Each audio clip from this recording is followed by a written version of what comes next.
Olá, bem-aventurados os perseguidos, os injuriados, em nome de Jesus, porque deles é o reino de Deus. Essa é a bem-aventurança que Jesus nos propõe no vídeo 12 do livro do estudo de Mateus 5, versículos 10, 11 e 12 também, né? Nós vamos falar um pouquinho hoje sobre perseguição, sobre Jesus e como é que essas coisas andam juntas na construção do reino de Deus. Isso é muito importante, essa compreensão, para que de repente a gente não viva alguns equívocos dizendo que está sendo perseguido por coisa em nome de Deus. Aqui já a palavra de Jesus é muito clara. E você fica se perguntando, a perseguição? Bom, se Jesus propôs, naturalmente que sim, é só olhar para a vida dele e você vai entender que existe uma perseguição. Por um fator muito simples. Vamos entender um pouco desse contexto. A vida e a morte de Jesus, ela provocou dois grandes impactos na história da humanidade, principalmente na história da vida religiosa do judeu, né, que é no judaísmo, e eu vou tentar fazer uma analogia, eu queria que você compreendesse com o cristianismo de hoje. Bom, o primeiro impacto que a vida e a morte de Jesus nos oferece é um impacto no sistema religioso. Então, o sistema religioso daquela época, que era o judaísmo, você tinha ali a caminhada de Jesus fazendo aqueles milagres, incluindo gente que era desprezível para dentro do reino, né? Então Jesus, ele passa a combater aquilo que os religiosos, que os líderes, que os sumos sacerdotes, que os anciãos, os fariseus, os escribas, os saduceus excluíam e tiravam para longe. Jesus vai andando, né, ali dentro da Judéia, dentro da Samaria, e vai visitando essas pessoas que eram excluídas para dentro, não de uma religião, mas para dentro de um processo de amor e de inclusão. Então Jesus vai incluir a mulher samaritana, que era desprezível. Jesus vai incluir a adúltera, porque o adúltero, a própria, né, os homens já tinham jogado para, né, o adúltero não, mas a adúltera era excluída, ia ser morta, e Jesus chama ela para dentro do reino. Os outros miseráveis, os coxos, os mancos, os cegos, os surdos, ai, o pobre, meu Deus, o samaritano, que era totalmente excluído e exonerado, né, desse caminho de religiosidade judaica, e Jesus vai encontrando essas pessoas no caminho e vai incluindo, e vai contrastando o que ele fazia e o que ele falava com o que os líderes religiosos falavam.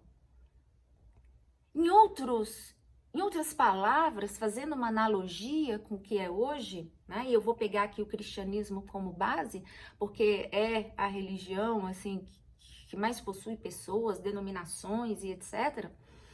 Ele vai fazendo analogia com o judaísmo, naturalmente. Era como se Jesus chegasse e fosse contra essas normas, essas leis que a gente tem de várias igrejas hoje, né, que possuem não faça, não coma, não beba, não vista, não faça isso, o rito é esse, sem esse rito você não vai alcançar os céus, você não vai ser de Deus, e a gente vai enchendo os templos, né, e chamando esses inúmeros dogmas de religião, quando na verdade, para Jesus, há 2000 anos atrás, e para Jesus, 2000 anos depois, o que liga o homem a Deus, Tiago vai inclusive nos dizer, é o quê? É o amor ao órfão, é você incluir quem está do lado de fora. E que naturalmente que os líderes da época e os líderes de hoje ficam estupefatos. Fala, não, vão matar esse homem. E correm atrás e matam esse homem. Alguém vai dizer, Cristiano, você está falando isso de todas as igrejas? Não.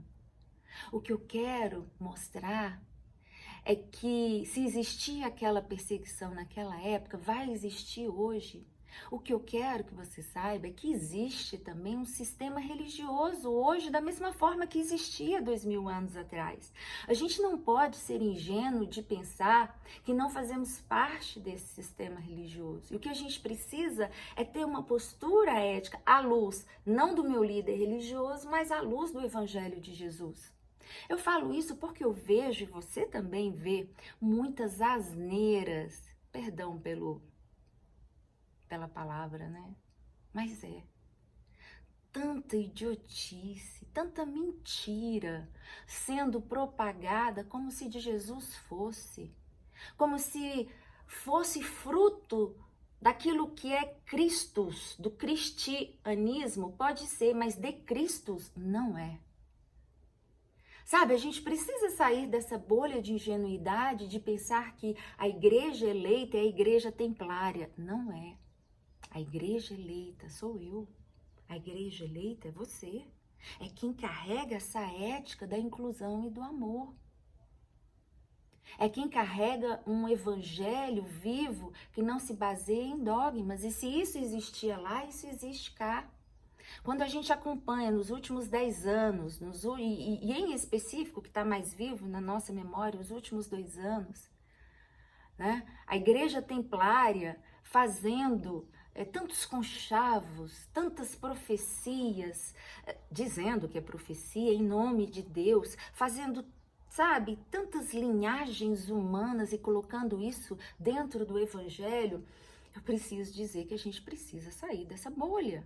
Porque Jesus, a vida de Jesus teve esse impacto. E quando você sai, quando você rompe, perseguições existirão. Porque os líderes religiosos, se mataram Jesus há 2000 anos atrás, vão buscar quem reverbera, quem ecoa essa ética nos dias de hoje. Esse foi o primeiro impacto indiscutível que tanto a vida quanto a morte de Jesus provocou sobre o sistema religioso judaico e que ele ainda impacta o sistema religioso cristão. Outro impacto de Jesus que vai muito dentro desse contexto aqui de perseguição, sem dúvida nenhuma, que é o impacto no mundo espiritual. Impacto no mundo espiritual, sim, porque andar com Jesus é você sofrer, né? Você tá, como Paulo falou, com o diabo e seus demônios ao redor o tempo todo. E eu sempre, quando eu falo nessa menção do mundo espiritual, dessa luta, você precisa também, né, sair, às vezes, dessa ingenuidade de pensar que o mundo espiritual é só o que está fora de nós. O mundo espiritual é, sobretudo, os nossos próprios demônios, porque, por vezes, nós também somos o nosso próprio diabo, né? A gente precisa matar os nossos males interior, e isso a gente só mata e só vence com o poder do Espírito Santo que nos habita. Eu acho tão lindo lá em João 14, toda aquela passagem ali de 13, 14, 15, quando João vai nos dizer que o Espírito de Deus que nos habita, o Consolador que será nos enviado, vai nos ensinar todas as coisas, porque de fato ele nos habita e ele nos ensina. Ensina aos homens de boa vontade, ensina às pessoas que têm o coração aberto para ouvir e têm a consciência de que estão inseridas no mundo espiritual. Que esses combates, né, eles começam primeiramente dentro de nós. E é apenas quando a gente vence primeiro dentro de nós é que os combates externos vão acontecendo e a gente vai vendo as brigas infernais de potestades, de demônios ao nosso redor e a gente vai andando com aquela proteção do capacete da salvação, o escudo da fé e a palavra do Espírito, degladiando com as nossas juntas e sabendo e discernindo as intenções verdadeiras do nosso coração. E aí, o próprio Jesus vai dizer, né, olha, diante de tantas lutas, de tantos impactos que a minha vida causa na vida de vocês e no mundo, se alegrem. Ele termina no versículo 12. Se alegrem, regozijai-vos, porque grande é o vosso galardão no céu. Pois assim também perseguiram os profetas que foram antes de vós e perseguiram a mim também, Jesus diria, que morri na cruz por meio de um sistema religioso que lá me colocou. E depois da morte de Jesus, e é por isso que ele nos fala que nós devemos nos alegrar com tudo isso, e Pedro também vai falar, bem-aventurados sois, né, se vocês labutam, se vocês ganham o mal pelo bem que vocês fizeram. Porque também assim aconteceu com o nosso Jesus. Foi andando, rompendo correntes, rompendo grilhões mentais na cabeça dos discípulos, rompendo grilhões espirituais, deixando pessoas livres da surdez, da cegueira física e espiritual, deixando mulheres livres de todo julgamento, de toda morte cultural que vinha sobre elas e sobre o próprio centurião romano. Gente, o centurião romano, que era o capitão da guarda de honra de Roma, que provavelmente adorava a muitos deuses lá, né, dentro do seu império religioso. E Jesus diz, meu Deus, eu não encontrei fé em lugar nenhum como não encontrei nesse homem. São os olhos de Jesus. Você acha que quem anda assim não sofre perseguição? Você acha que quem anda rompendo com tantos dogmas não há de ser julgado por essa sociedade religiosa, sabe, com ranços tão malignos e maliciosos por poder, por status, por dinheiro? Ah, minha gente, sim. E eu me apego a essa bem-aventurança e que meu coração e o seu, a gente possa se colocar nesse local de regozijo, de alegria por estar combatendo esse bom combate, o combate a favor do amor, o combate a favor da ética de Jesus, que é uma ética que contrasta, que é rebelde, rebelde mesmo, a tantos dogmas religiosos que nos são colocados ainda até os dias de hoje para aprisionar, como Paulo vai dizer, tantas mentes incautas, sensíveis, de tanta gente boa que está precisando de Jesus e se vê aprisionada dentro desses dogmas religiosos. Isso é tudo muito triste e a gente precisa estar nesse bom combate. Por isso que isso é uma bem-aventurança na perspectiva de Jesus.